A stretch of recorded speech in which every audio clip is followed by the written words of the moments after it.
arguably, Gen Z lives in the most difficult time to grow up in like the past 100 years. The boomers had it fairly easy, meaning they could work a shit ton and the results of their work would compound very, very evenly. Gen Z, if you work just as much as the boomers did, you're going to get a fraction of what they did. This is just financial and economic statistical facts. So the thing is, as someone who's a part of Gen Z, I kind of feel this fatigue. I think a lot of most everyone else does as well. And that's why one of the most crucial things we can know is financial literacy. Otherwise, quite frankly, we're all going to fall behind. If you don't invest your money, if you choose to spend it on, random things like maybe it's vaping, maybe you drink, maybe you just like to consume or spend a lot.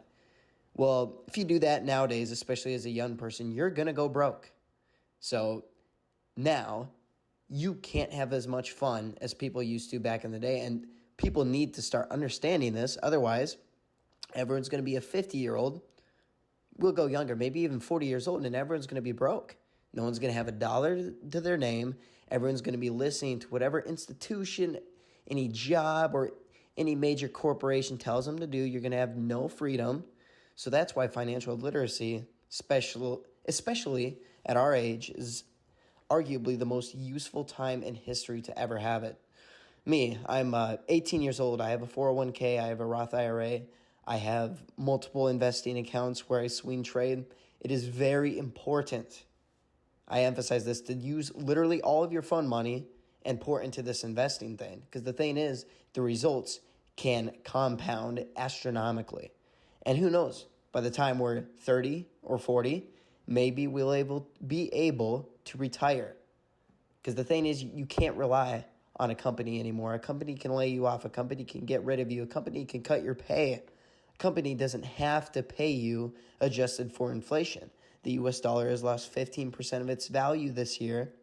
And most companies don't even raise their wages 3%. So that's why you have to invest your money. You got to pay yourself first before anyone else. Don't pay the company. Don't go buy a new pair of sneakers because you're just paying Nike. It's not worth it. So stay locked in. Don't waste your money, even though it's hard to do. You want that Chick-fil-A. You want that, you want that Cane's meal. But you can't afford it nowadays, especially if you're Gen Z and you're just getting started out in life. Anyways, that's kind of my piece of the pie for today. See you.